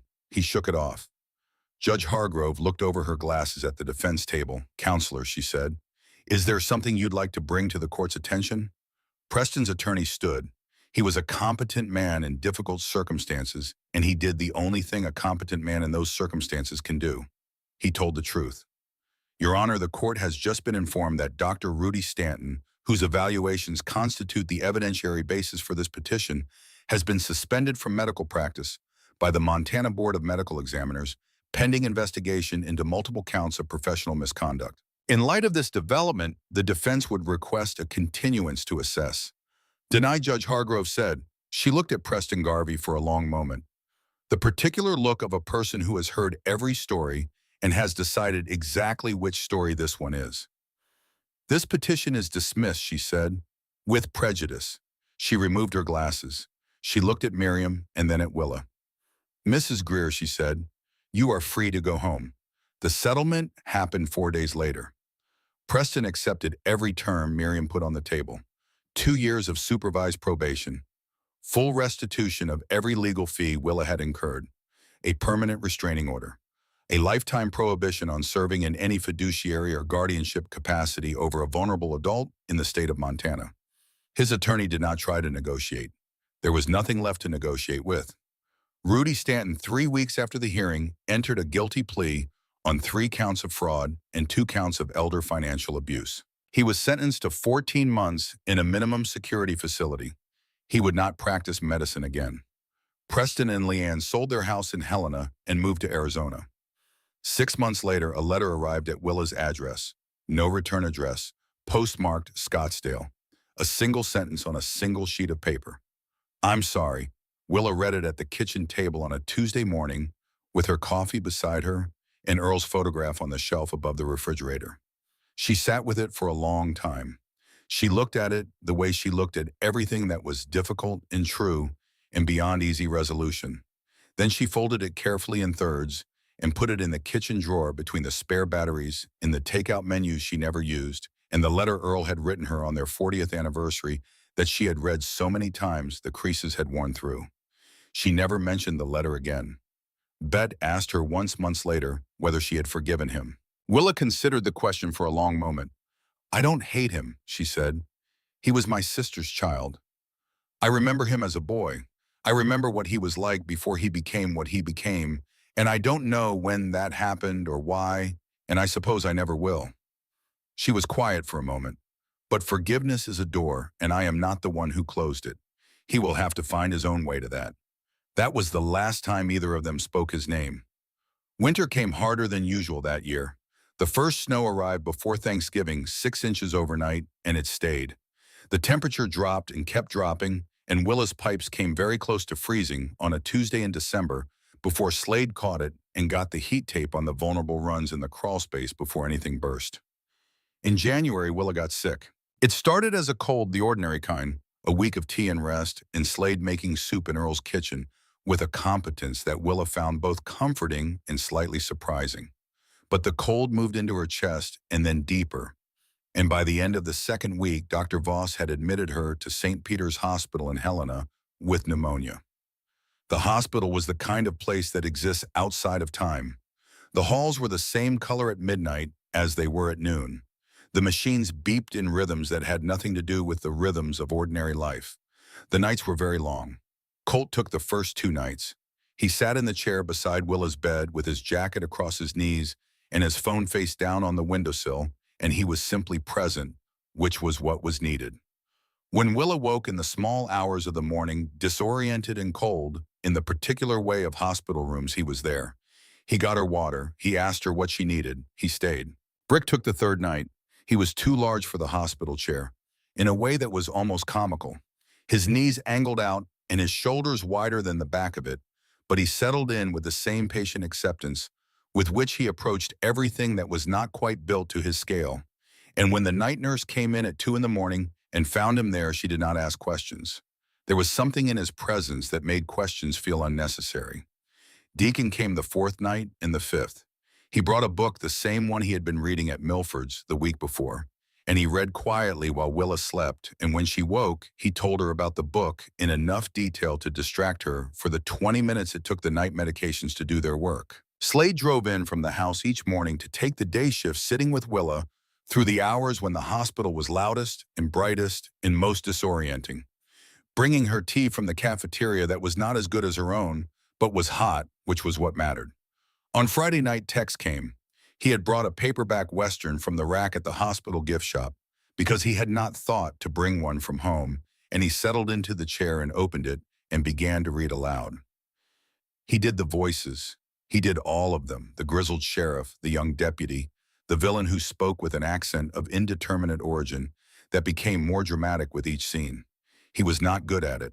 He was genuinely entertainingly terrible at it, and Willa, who had been running a low fever and a deep cough all week, began to laugh. She laughed until she coughed. She coughed until the night nurse appeared in the doorway with an expression that moved rapidly from alarm through assessment to reluctant amusement. "Your mother," the nurse said to Tex, "needs to rest, not laugh herself into a respiratory episode." "My apologies," Tex said solemnly. He looked at Willa. "She started it." "I did not start it," Willa said, still coughing, still laughing, eyes streaming. "You gave a character from New Mexico an accent that sounded like he was from Scotland, by way of rural Alabama. He had a complicated backstory." The nurse looked at both of them. She shook her head and made a note on her clipboard and left. Willa wiped her eyes. She was tired. The laughter had taken something out of her that she didn't have much to spare. But she looked at Tex, this young man with his terrible voices and his earnest foolishness and his absolute presence in the chair beside her, and she felt something that had nothing to do with illness and everything to do with the astonishing improbability of the life she was living. "Read me another chapter," she said. He read her 2 more chapters. By the end of the second, she was asleep. He kept reading anyway, just in case. Ridge came Saturday morning and sat with her while the doctor did rounds and the nurses did their rotations, and the hospital went about the business of trying to make people well. He brought nothing to read and nothing to do. He sat in the chair, and he was there, which was more than enough. At some point mid-morning, one of the nurses, a young woman named June, who had only been on the floor for a few months, stopped in the doorway and looked at Ridge, and then at Willa, and then back at Ridge. "She's lucky to have you," June said. Ridge looked at her. He looked at Willa, who was sleeping with the particular determination of someone who had decided she was going to get well by the force of her own will and was getting started on it. "Other way around," Ridge said. It was the most words he had spoken all morning. June thought about them for the rest of her shift. The doctors said a week.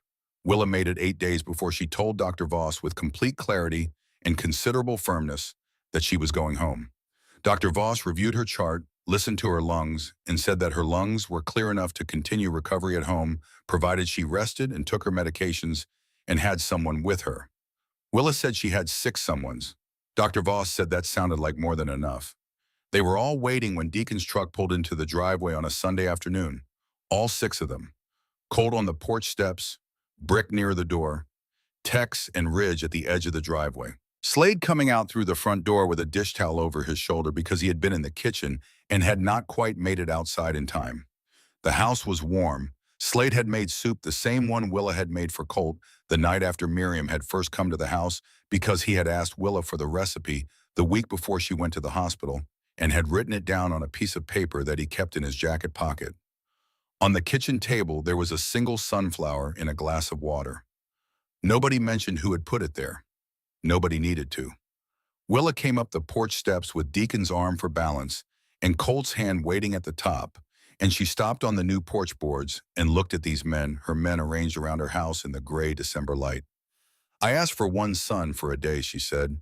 Her voice was rough from the cough, but it was clear. "I didn't expect 6 for life." Colt's throat moved. His eyes were wet, and he didn't care. Moose looked at the siren. Deacon cleaned his glasses. Tex bit his lip. Slade looked at his boots. Ridge bowed his head. "We protect our supply of lemon cake," Ma, Colt said. His voice was rough at the edges. She smiled. That smile, the one that had survived Earl's death and Ruth's death and Preston's betrayal and a fall on a kitchen floor and 8 days in a hospital bed. The one that refused, absolutely refused to surrender. "Come inside," she said. "I'm not having my boys standing in the cold." They came inside. The soup was good. The sunflower stood in its glass. The house held them all. Bet Saylor went back to school that fall. Night classes at the community college. Social work. She told Colt about it on a Thursday at Milford's over the usual coffee, and he looked at her for a moment and said, "You know, this was always in you. School just gives you the license." She did not know what to say to that, so she refilled his coffee and went back to the counter and spent the rest of her shift thinking about it. She graduated 3 years later on a Saturday afternoon in May. Willa came. She sat in the front row of the community college auditorium in her good blue cardigan with Slade on one side and Brick on the other. And when Bet's name was called and Bet crossed the stage, Willa stood up. She stood up with her cane and Slade's arm for balance, and she applauded louder and longer than anyone else in that auditorium. And she was still applauding when Bet had already taken her diploma and walked off the other side of the stage and had to stop and turn around to see where the sound was coming from. She went to work for Adult Protective Services. Gerald Marsh was her supervisor. She sat at the desk 2 rows over from his, and she answered the phone, and she listened to the people on the other end of it, the way she had always listened to people, with her whole attention, with the part of herself that noticed things, with the understanding that the difference between a person being heard and a person not being heard was sometimes everything. Some things come full circle. Some circles take years.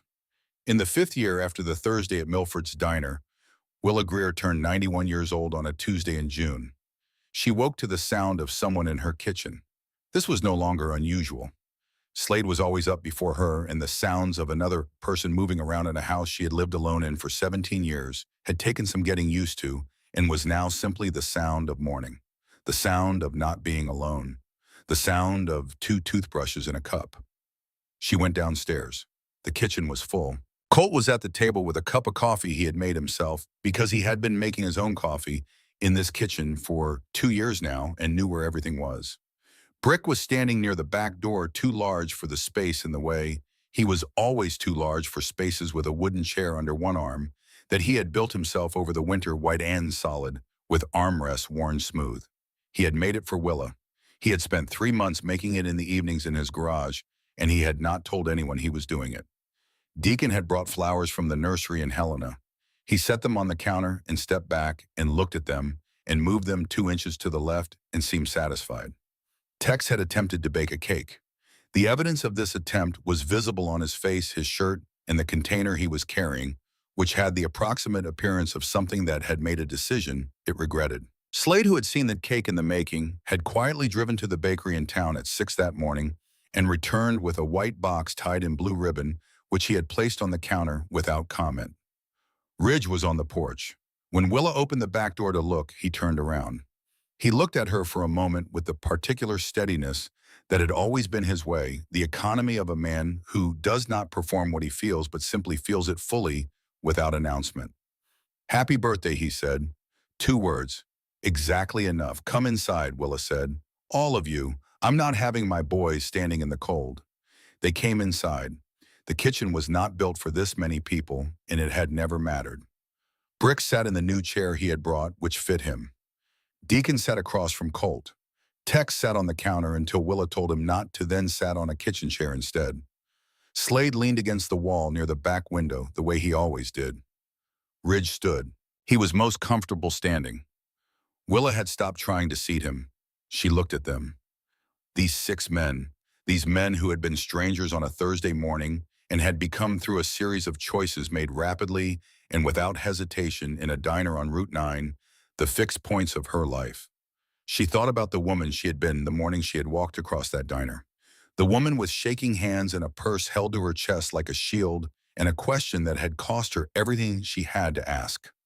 She thought about the moment before she asked it, the moment she had stood at the end of that booth and looked at Colt Maddox's face and thought, "I am about to do something that is either very brave or very stupid," and done it anyway. She had not known in that moment that she was asking for 6 sons. She had not known she was asking for Brick to build her a chair over a winter's worth of evenings. She had not known she was asking for Slade to put his boots by her back door. She had not known she was asking for Deacon to drive her to a doctor who would spend 2 hours seeing her the way a doctor is supposed to see a patient, as a person rather than a conclusion. She had not known she was asking for Tex to ruin a cake at 6 in the morning, Out of love? Or for Ridge to say exactly 2 words and mean a symphony? She had not known she was asking for all of them to sit in shifts through 8 nights in a hospital room keeping watch. She had only known that she needed someone to stand beside her and say that she was not alone. And they had done that. And then they had kept doing it. And then they had kept doing it after that, and through the fall, and the winter, and the spring, and the years that followed. She had asked for one son for one day. She had gotten 6. For life. I need to say something, Willa said. The kitchen went quiet. It went quiet the way the diner had gone quiet years ago, attentive and complete. I know what I looked like that morning, she said. Walking across that diner, a little old woman with a purse and a question nobody was expecting. I know what the odds were that any of you would say yes, she paused. I know what you gave up to keep saying yes. Thursday after Thursday, year after year, 100 small things and some things that were not small at all. She looked at each of them, unhurried, fully. Earl built this house, she said. He built every inch of it. But a house is not what makes a home. I know that now better than I have ever known it. A home is the people in it who chose to be there. She stopped. She pressed her lips together in the way she did when she was keeping something in that needed a moment before it could be said properly. You chose to be here, every one of you, and I would like you to know that it has been the great gift of the last 5 years of my life. Nobody spoke. Colt looked at the table, then at the wall, then at Willa with eyes that were wet and made no attempt to be otherwise. Brick examined the flowers Deacon had brought with intense and sudden interest. Deacon cleaned his glasses for the 3rd time that morning. Tex bit the inside of his cheek and looked at the ceiling. Slade looked at his boots. Ridge bowed his head. Now Willa said in a different tone, entirely the tone she used when sentiment had been given its proper moment, and it was time to be practical. Someone is going to tell me what is in that white bakery box, and someone else is going to explain to me why Tex is covered in what I can only assume is cake batter, and then we are going to have breakfast. The kitchen hum alive again. Tex began explaining himself in a way that explained nothing. Brick laughed a low sound like something rolling over good ground. Deacon retrieved plates from the cabinet, the ones with the blue flowers around the edges, that Willa had started using again 3 years ago after Slade had moved in, because she had decided that good plates were for every day and not for occasions, because every day was an occasion if you paid enough attention. Colt stood up and poured more coffee. Without being asked for everyone the way he had been doing since the first morning, he understood that this was his kitchen too. Willa sat at the head of the table. At the table Earl had built in 1963. In the house Earl had built in 1963. In the kitchen where she had stood alone for 17 years and where she was not alone, now would not be alone again, had chosen not to be alone, and had been met in that choice by people who chose the same. Outside, the June morning was coming up gold over the mountains. The pine trees along the east fence stood tall and unchanged, patient as they had always been, holding their ground the same way they had held it for 60 years against every wind that had come off the Rockies. Earl had planted them because she was cold. She was not cold anymore. Tex made a joke that nobody laughed at. Slade reached across the table without looking and set the salt shaker upright before it finished falling. Ridge caught Willa's eye from across the kitchen, and the smallest imaginable thing crossed his face. Something that was not quite a smile, but was the shape of one, the outline of one, which from Ridge was as warm as a laugh from anyone else. Willa Greer picked up her fork. She thought about what she had said to Colt on the porch that night 5 years ago, after he had told her about his mother. You couldn't save her, but you're saving me. And maybe that's the same thing. She thought about the woman in the diner, the shaking hands, the purse held like a shield, the 7 words that had cost everything and changed everything. She thought about Bet at her desk, 2 rows from Gerald's, answering a phone, listening with her whole self to whoever was on the other end. She thought about the 7 people Stanton had evaluated, the ones who had lost their homes before anyone had looked under the hood. She thought about them the way Colt thought about his mother, with the particular grief of the thing you cannot undo, and with the particular resolve that comes from understanding that the only response to what cannot be undone is to work without stopping on everything that still can be. She thought about what it meant that a waitress had listened, and a biker had moved, and a lawyer had driven 200 miles, and a caseworker had read a report 3 times, and an old woman had walked across a diner with shaking hands and asked a question nobody expected. She thought about how none of them had authority. None of them had power, not in the way that power is usually meant. None of them had a badge or a title or a system behind them when it mattered most. They had only the willingness to hear something and then to stand up. That was all it had taken. That was everything it had taken. Colt set a second cup of coffee in front of her without being asked the way he always did. She looked up at him. He looked back at her, this man, this 62-year-old road-worn man with his gray beard and his scarred hands, in the particular steadiness in his eyes that had been there from the first moment she had looked into them across a diner booth when she had had nothing left but a question and the terrifying hope that strangers might be kinder than family. "Happy birthday, Ma," he said. Outside, the pine trees stood where Earl had put them.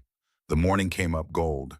And somewhere in whatever place holds the things we lose and the things we find, two mothers looked at each other and nodded. And a dead older than leather and steel and all the roads in Montana finally quietly came to rest.